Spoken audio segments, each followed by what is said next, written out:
Mradi wa LNG umeanza kusemwa kwa muda mrefu, na kila mmoja angetamani mradi ule ukamilike jana. Lakini Mheshimiwa Spika, mradi huu pamoja na kuanza muda mrefu, lazima tukubaliane kuwa lazima tujadiliane ili tupate kilicho bora. Tunatamani mradi huo uwepo, lakini majadiliano haya ni lazima yatupe tija. Mtakumbuka hapo nyuma, Mheshimiwa Spika, serikali baada ya kukamilisha majadiliano awamu ya kwanza ilirudisha majadiliano hayo kwa mwanasheria mkuu wa serikali kwa ajili ya kupata maoni. Mheshimiwa Spika, baada ya kupita kwa mwanasheria mkuu wa serikali, ukweli ni kwamba kuna maeneo mengi ambayo yalikuwa yanahitaji kufanywa kazi zaidi ili kupata mkataba ulio mzuri zaidi.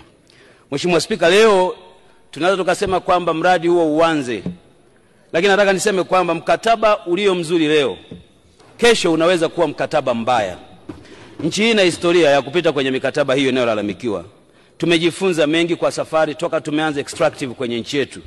Yako mambo na maeneo kadhaa ambayo ni lazima yafanywe kazi kabla ya mkataba huo kusainiwa. Nachotaka kuhakikishia Mheshimiwa Spika kuwa serikali pamoja na wawekezaji, timu zinaendelea na majadiliano ili kuondoa changamoto zilizopo ambazo zimebaki chache sana. Na tunatarajia kuwa ndani ya mwaka huu 2025 kama tutakuwa tumemaliza mambo matatu yaliyosalia, ninataka nikuhakikishie kuwa Mheshimiwa Spika, mkataba huo utasainiwa na mradi huo uanze mara moja. Kwa hiyo wito wangu kwa waheshimiwa wabunge, naomba mtupe muda. Naomba mtupe muda. Tunajua kuwa hili jambo linahitajika kwanza kwa uchumi wa nchi yetu, lakini kwa maendeleo ya watu wa mikoa ya kusini ambako gesi ipo.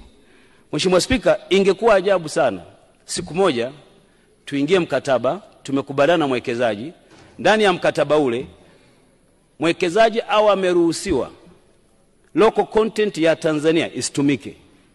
Hakuna mtu angetuelewa.